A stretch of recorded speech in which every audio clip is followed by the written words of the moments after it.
Alright, and our last archetype. Beastmaster. Tank. Yeah.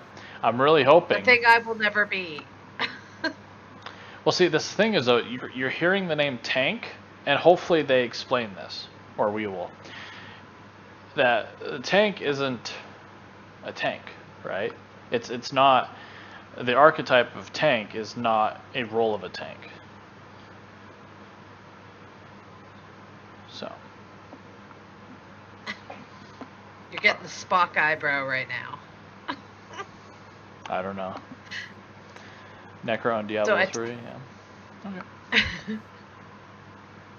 So a tank's job is to control a fight, to help the party mitigate incoming damage, and to dictate who is getting hit.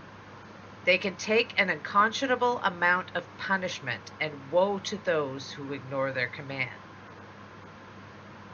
The tanks will have different build options. There'll be evasion, control, or shield tank. The game hosts a wide array of progression paths, and some of those paths will grant additional paths to... Jeez, it's like the summoning thing. This is all paths. The paths will lead to this path. To augmenting your...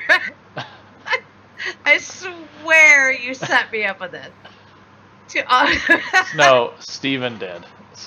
No, you did, because you knew where you were reading, and they're like, oh, I'm giving her all this weird Dr. Seuss shit. I know that's coming.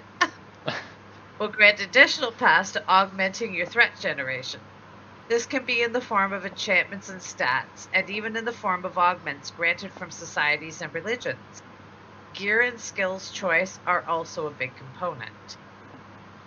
All classes with tank as primary archetype will be viable for tanking upper end raids. You will need a tank more or less depending on what's happening in the environment. Certainly in dungeons, you will need a tank. I don't picture us creating any encounters that wouldn't need that sort of control. Now, we're not just focused on aggro in terms of control and managing mobs. It's not just about mitigating damage, although that's a part of the sort of calculus there, but it's also about making sure that the mobs are doing what you want them to do. So you make mobs do your bidding. That's right, my summoner. Let's see here. So a tank and a bard becomes an argent. A tank and a tank becomes a guardian. Tank and summoner becomes a keeper. Tank and fighter, a knight. A tank and rogue, a knight shield. And here's your paladin. Tank and cleric, paladin. Tank and mage is a spell shield. Which I think a tank and a mage is going to almost kind of be the aspect that, as you said, it says evasion tanks, control tanks, shield tanks. So I think some of these, definitely like a paladin, will be a shield tank, right? But a spell shield, for me, would be more of an evasion tank. Oh, I would think control. Control, too. Like, I think it'd be more so in the lines of, you know, you're going to be, your spells, like, you don't need a shield because you have a barrier, right? So I think that'll definitely be, your magic will be your defense. Now, in that sense, will that class be weak then against? So if your spells, you know, because you have like you have spell defense and then you have physical defense. So I wonder if, in that sense, you know, or maybe an anti-magic tank versus high magic casting bosses. Yeah? Yeah, so I mean, yeah. So like I said, if you can switch your secondary pretty easily for that scenario lore, as you put it, is that tank, that boss, who's going to be casting a crap ton of magic, you would switch to mage as your secondary and get the spell shield abilities, become a spell shield and get those abilities that would help you get past that high magic boss.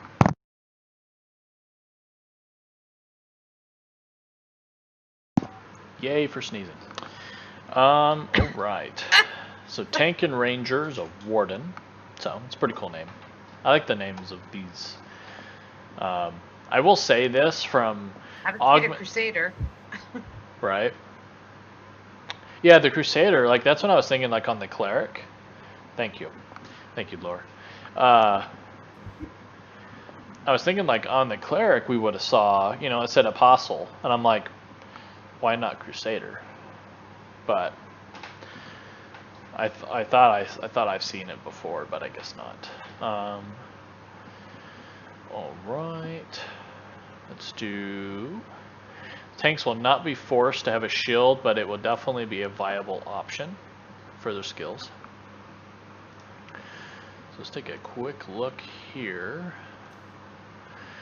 So, long sword combo. Target an enemy and use your sword and shield to strike with multiple blows, dealing damage and powering up your focus with this weapon attack. The IRL history. Yeah. Yeah, I mean, I don't know. It's like one of those things where it's like Apostle too, though. But well, I don't know. I think when you're making a game, you should just make a game that you want to make. And if Crusader, like to me a Cleric, right? I mean, and a fighter would almost merge to be like a Crusader. I mean, there is Templar, so we do have Templars. Technically, Templars relate to that history as well. But I think when you're making a game, you should make the game you want to make, minus all the PC stuff out there. I mean, because history is vast. Don't forget there was always the Caped Crusader. Yeah, there was.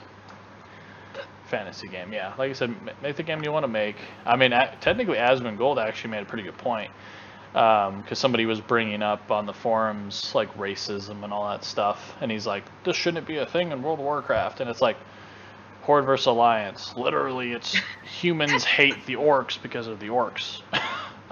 Like, completely a race war. It's race war, So, But I think, like I said, I mean, it works. Like I said, they have Templar in there, and technically Templar is the kind of same thing as a Crusader. I think that's actually what they were classified, but who knows? Maybe Crusader will come down the line, but let's see. So I think we're on Hatred. So here's your target, your taunt. Target an enemy to force your enemy to target you for 5 seconds while also increasing this hate and the hate of your enemies around him.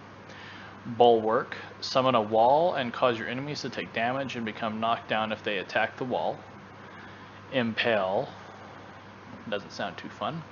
Target enemy and launch a spirit of damage and pull the enemy into melee range, which we have seen Steven do, which was pretty cool. And I think we were talking about this, Missy, it was Elder Scrolls, where I think it was the Dragon Knight or something like that you were able to throw and then you would get over here, and then you would, and your tank, because you would do that, it had like thorns on them, so you did that, they would start getting damaged by your thorns and also your other attacks. So, yeah, so it's really cool. Like I said, that's what this game is, and they're looking at all of them, right? Because you have gamers making games these days now, and Steven's played a lot of them. And I mean, just going through these archetypes, and it's talk about societies. So you have social augments, you have religion augments. Like, you're gonna have so much options and customization, keyword customization, to really make your character feel not cookie cutter. Like World of Warcraft, like they took away our trees, which, yes, people would be like, oh, you had to do it this way to, whatever, but still, right? It was, you decided how you wanted to be. Rift was really good with this. You could combine multiple different trees together to make very unique classes. And I feel like, hopefully, this should resemble some of it. I know you don't want to make it too complicated, because then it's really hard to balance. But I think that's what the answer of augments are, which I think we're covering next week, Missy, I think. Augments, I think, are a way for Steven and his team to give us abilities that are balanced, but then give them flair, right? Like a charge is a charge. It's going to do the same thing, but it might have, like I said, of a mage, then you're blinking to it, right? Instead of a fireball, it's still doing the same amount of damage, but it looks like a fire cat, or something, right? So I think it's cool that your decisions really affect it, and the world gets affected by your decisions and everything you're doing, like I said. And what's cool is the servers are all going to be different, right? So if Missy steps on a twig, it could summon a gigantic giant in the forest,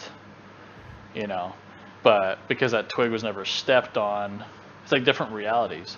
But that twig was never stepped on in another server, they never got to experience that giant. And that's what the nodes are about. So I'm excited for that. So and back to, gotta center myself, Missy. You gotta keep me centered. Yeah. I know. I'm like, come on, reel it in. We've been almost 2 hours. Come on, we still have 2 sections to go. Hey, we got plenty of time. I won't hear it, Missy. It's like almost 5 in the morning here. I'm still going. I know. Good. You're going to be up till 7, 8 in the morning if you keep going like this. Oh yeah. So shield might, swing your shield in a forward arc, dealing damage and knocking down all enemies in melee range. Sounds cool. Cover a so target a friendly player to absorb 50% of his incoming damage for 6 seconds. It's nice. So here's your big boy, Righteous Fury, like the name. Use your ultimate when your focus has reached 80% to launch spears at all targets within your forward arc, dealing damage and pulling them towards you. So that's pretty cool. And Perception. Use the skill to detect threats within range of your perception. So yeah, the Righteous Fury sounds pretty cool. It's very paladin. Well, technically, I would say more so Death Knight, because they have the hands that bring them all together. But yeah, still scream paladin. Righteousness. Righteous Fury, yeah. All right, so Exorb Bubble, of course. Block, of course, is passive. Bulwark strikes your target, increases your block chance, generates additional threat. So the more and more I'm reading about these things, guys, is so even though we said the tank doesn't resemble an actual tank, but these tanks are kind of giving me the sense that if you're a tank, you're kind of a tank. So maybe that's why they just called it more so of a tank than other tanks, actually. Yeah. So javelin. The meat shield. Yeah. Crowd control, break. Yeah, there you go. This is going to be what's going to be against your mage attacks. Heavy armor. Javelin, lacerate, pulls your targets to your location, generates additional threat. So javelin, so a lot of pulling attacks. That's pretty cool. Lacerate, lashes your target, dealing instant damage, and bleeds the target over time, generates additional threat. These tanks are sounding pretty fun. Lob weapon. I've never heard it being thrown. I mean, you're throwing a weapon, you're lobbing a weapon. Throws your weapon at your target, doing damage, generates additional threat. Longsword combo, we already talked about that one. Myrmidon's Fury, am I saying that right? Myrmidon, yeah. Strikes your target, increases your damage, mitigation, generates additional threat. So everything's generation threat. So I might have to step back on what I said. A tank is probably an actual tank. Even though, I mean, Steven did say you could tank at any class, and I think depending upon your augments, but I think if you're wanting to be a tank's tank, you're going to be a tank. So, tank. Thanks for that. If you're going to be a tank, you're going to be a tank's tank, then you're going to tank as a tank. Yeah, you're going to tank the tank that's tanking the spank. Yep. Dr. Seuss hour, everybody. Exactly. Shockwave, this is pretty cool. Stomps the ground in front of you, knocking down, dealing damage to to all targets. Generates additional threat. It's like general additional threat. General additional threat. Threat. And then provides, says ultimate defense. Provides increased mitigation based on missing health up to full invulnerability. Damn. Reduces movement speed while active. So that's probably you're just hunker down and the shield's up there, which it looks like it too. So, alright, so that was all the archetypes.